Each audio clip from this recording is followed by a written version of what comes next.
Time now for Back Pages tonight, bringing you a first look at tomorrow's Back Pages, and it's a warm welcome to those guests joining us tonight. The Sun's football editor Charlie Wyett, the Daily Mail's Craig Hope. Good evening to you both, gentlemen. Let's quickly bring a back page of the Telegraph here, as they reach us all the time following Tottenham's last late result at the Tottenham Hotspur Stadium. No surprise in the main headline then in the Telegraph. Harry Kane on the turf, pictured with the headline "Down and Out, Kane's European dream is over." The big rugby union story at the bottom page we will get to. But first, your response, Craig, from watching that. You were underwhelmed during, it's fair to say, by the atmosphere given such a good game, big game. Massively so, yeah. I mean, myself and Charlie have been to that stadium, and it's wonderful. It's probably one of the best in world football, but it's also, I think, one of the very few stadiums where it's actually the home team who silences the crowd, and it was quite remarkable there tonight. And at one point, I actually flicked up a channel, conscious that Bayern Munich versus PSG was being played out in Germany. I just flicked up by way of a comparison with the noise. Tottenham's game was so quiet after about half an hour. And I went to the game in Munich, and there was energy, there was tension, there was frenzy. And you went back to that Spurs game, and it honestly felt as if Spurs were the team who was seeing out a 1-0 lead and were trying to kill the game. And if there's anybody who doesn't quite understand, who looks in from the outside and thinks, why are Tottenham supporters so fed up with Antonio Conte? Why would they not be unhappy to see the back of him?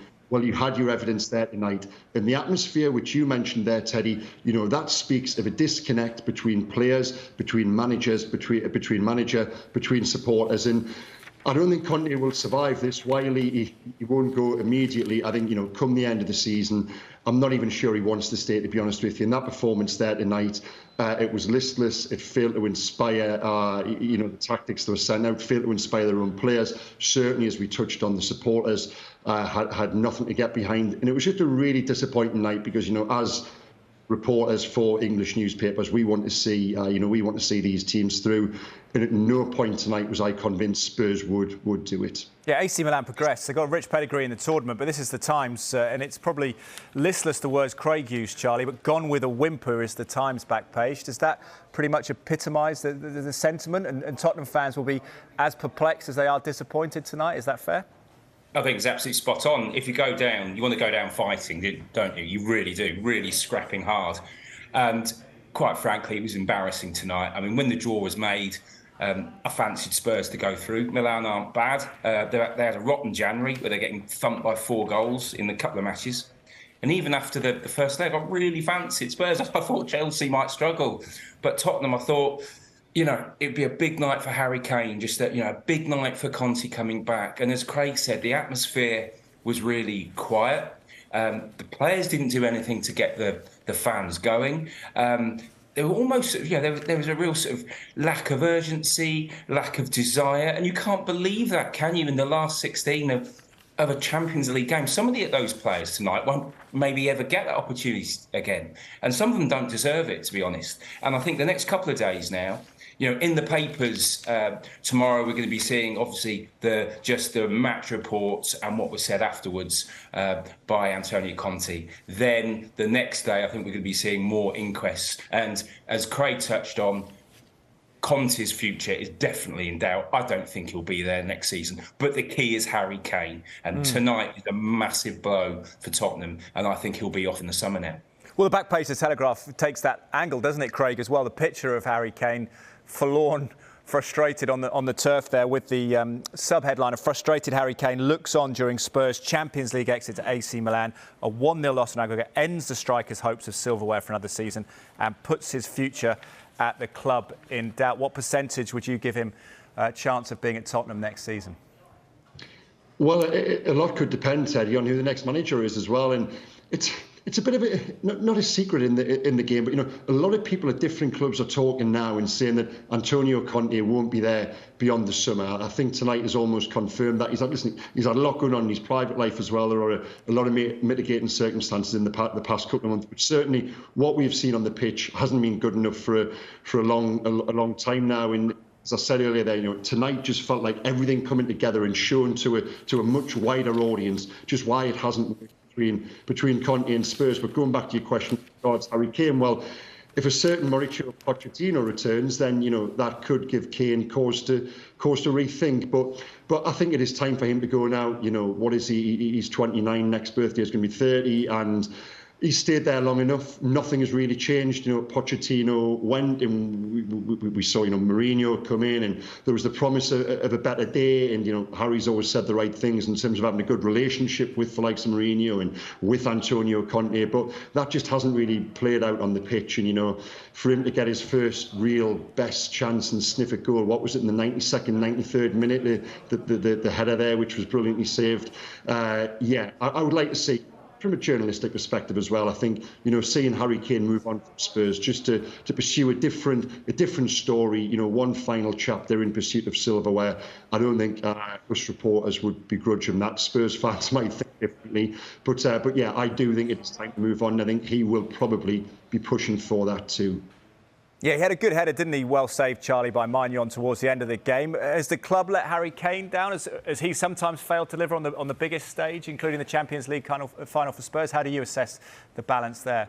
Yeah, I see that argument, but I think most Tottenham fans, even the real ardent supporters that obviously want to see Harry Kane stay, I think quite a few of them would not blame him for giving up the ghost. And so tonight was such a big opportunity. They were not helped with a stupid second yellow by Romero. Ridiculous the fact that he got that early booking as well. You've got to look at Antonio Conte and the substitution for when you've got 10 men to stick on Sanchez as well.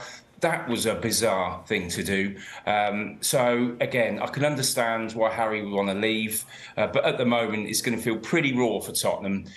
What was promising to be such a terrific start or terrific season earlier on, now they find a real scrap against a resurgent Liverpool to get fourth place. That's not impossible. They've got a run of games in the next couple of weeks. We would normally expect them to win, but we thought we'd do it, or a lot of us thought they'd do it tonight, and they've failed. Yeah, Nottingham Forest at home in the weekend looks winnable, doesn't it, for Tottenham, Craig? Eminently so. But what do you think about Daniel Levy as someone that's followed Tottenham for a while? Could he make a quick decision here? You mentioned Mauricio Pochettino. Reports in the Times on Wednesday that he is keen to come back to Spurs should the vacancy be there. Might Spurs take the decision out of Conte's hands, given perhaps that he has struggled with his health, that he's had a lot of personal problems? Maybe it would be a good time for both parties to part ways. Yeah, and the availability of Mauricio Pochettino is absolutely key here, isn't it? And I don't think before tonight we were looking at an immediate change. I think the word in the game has always been that he wouldn't stay beyond the summer. But I think the nature of what played out there tonight, and the loudest Spurs supporters were all evening was on full time when they booed their own players off the pitch. That speaks volumes. And I just think that on the back of that, and this should be beating AC Milan, Premier League teams, given the comparative wage bills and all the rest of it, Premier League teams should be beating Serie A teams. And to not score a goal over 2 games when you've got players like Harry Kane and Young-Sing Man, to not score a goal and to not even look like scoring for the bulk of tonight's game, it tells you that something has gone very badly wrong there. And supporters are fed up. I think if you ask them, the majority would welcome change tomorrow. They wouldn't want to wait until the end of the season. They have somehow, despite all of this, got themselves in a position whereby they are still quite remarkably in the top 4, despite all of this unrest among the supporter base. So perhaps it will be that it changes for the best of everyone. And as I said earlier, I don't think Antonio Conte, looking at him now, bear in mind everything that's gone on in his personal life as well of late, I don't think he would particularly resist a change anyway. Well, the mood of the fans is reflected, Charlie, in the back page of the Daily Mail with the headline "Spineless Spurs" and a picture of a frustrated Antonio Conte. They say 10-man Tottenham booed off after crashing out of the Champions League, and a sense of frustration among Tottenham fans about Arnaud Danjuma's continued absence from the team, the January signing. What do you make of that situation? Well, look, there's quite a few things that are wrong, aren't there? And you're looking at Richarlison. He came on, and that's quite not happened. I mean, there'll be reasons for some of their form, some injuries as well. Bissouma's had an injury, but that's not quite worked that. When he has played, he's not been convincing. So Tottenham have had a go financially. I think over the next couple of days, Daniel Levy is going to get a lot more stick. There's no doubt about that. He's not going anywhere. He's not going to sell up. despite some interest and maybe for some outside investment. But I think Daniel Levy's going to have a rough couple of days. But Tottenham have had a go, and of course, the obvious issue as well is it's just made that little bit worse for Tottenham fans at the moment that there's a certain team not too far away up the road that could be winning the Premier League title. That's not helping matters, I don't think. Not helping matters. Mikel Arteta doing very well at Arsenal. Craig, if Mauricio Pochettino comes back, do you think it could be different this time? Could he win a trophy this time? Why would it be different if so? Well, it hasn't really worked out for either, has it? In the wake of Poch going, he obviously the time at PSG wasn't a massive success. We might talk about them in a minute. Of course, they've gone out again tonight out the Champions League. But I think now what they need is someone to come in who would have that charisma, would get supporters back on board, would re-establish that connection, and Mauricio Pochettino would tick all of those boxes and would probably give them the best chance of keeping Harry Kane as well. So in that end, don't be surprised if we do see movement. And Charlie, just a thought there on potential managers looking at Tottenham. If Harry Kane's future wasn't secure, how much of a deterrent would that be to a potential new manager? Look, I think looking at the people who would go there, I still think Tottenham would be a very attractive proposition, with or without Harry Kane. I mean, as Craig mentioned, Pochettino is a strong choice. I think some fans think it would be a mistake, though.